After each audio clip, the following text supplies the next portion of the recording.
Here's how to fix Instagram Reels not showing. It's very easy to do, so make sure you watch till the very end so you won't miss any of the steps. First, you will need to go to your Instagram app. Now, once you are logged into your Instagram account, now at the bottom of the screen, you will not able to see the Reels option.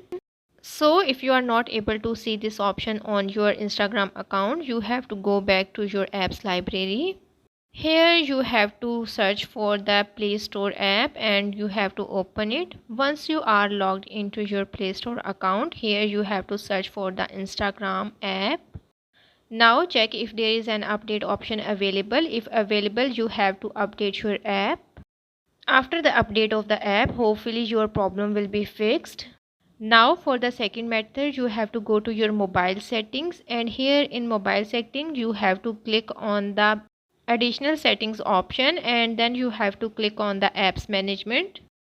In apps management, you have to click on the Instagram app, and once you open the Instagram app, here you have to click on the force stop option.